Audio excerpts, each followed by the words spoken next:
नमस्कार, मी संदीप जगताप आणि आपण पाहतात भीमप्रहार न्यूज मराठी। श्रीरामपूर शहरातून एक अत्यंत धक्कादायक आणि संतापजनक प्रकार समोर आला आहे।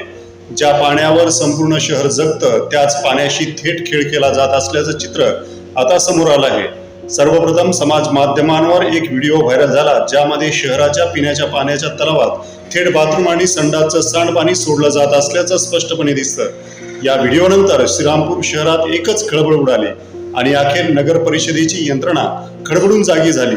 पण इथेच ही बातमी थांबत नाही। आता समोर आला आहे आणखी एक धक्कादायक व्हिडिओ।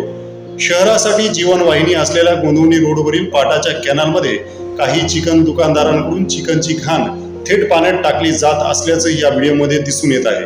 ही घाण पाण्यात सडते, तेच पाणी पुढे शहरात वापरासाठी जातं आणि यामुळे नागरिकांच्या आरोग्याला गंभीर धोका निर्माण झाला आहे।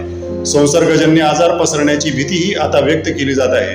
पिण्याचं पाणी म्हणजे केवळ गरज नाही, ती प्रत्येक नागरिकाची जीवनरेषा आहे आणि त्याच जीवनरेषेवर जर असा घाणेरडा खेळ होत असेल तर तो केवळ निष्काळजीपणा नाही पण थेट गुन्हा ठरतो। या संपूर्ण प्रकरणावर आता नागरिकांमध्ये तीव्र संताप व्यक्त होत आहे। अशा बेजबाबदार आणि समाजविघातक कृत्य करणाऱ्यांवर नगर परिषद नेमकी काय कारवाई करते? दोषींवर गुन्हे दाखल होणार का की पुन्हा एकदा फक्त नोटिसा देऊन विषय थंडावणार, हे पाहणं आता अत्यंत महत्त्वाचं ठरणार आहे। ही बातमी आम्ही सातत्याने पाठपुरावा करून आपल्यापर्यंत पोहोचवत राहणार आहोत। भीमप्रहार न्यूज मराठीसाठी मी प्रतिनिधी संदीप जगताप, श्रीराम।